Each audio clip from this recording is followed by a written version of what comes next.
দাঁড়াও দাঁড়াও দাঁড়াও দাঁড়াও দাঁড়াও, গাড়ি সাইড করো, গাড়ি সাইড করো, গাড়ি সাইড করো। ভাই কেন? তোমরা তো কোনো পুলিশের লোক নয়, আমরা ফাইন্যান্সের লোক।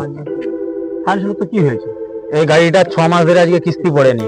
কেন? এটা তো আমার শ্বশুর দিয়েছে বিয়েতে যৌতুক। তোমার শ্বশুরকে তুমি কল লাগাও। আচ্ছা ঠিক আছে। হ্যালো শ্বশুর মশাই, বলো জামাই। বিয়েতে যে গাড়ি দিয়েছিলে কিস্তিতে না নগদে? কিস্তিতে দেওয়া ছিল তো গাড়িটা। আর 6 মাস ধরে কি কিস্তি ভরেননি? না তো। কেন? আরে বিয়ের তো এক কথা ছিল তো, শুধু মেয়েকে দেবো আর গাড়ি দেবো, কিস্তির কথা তো বলা ছিল না। হ্যাঁ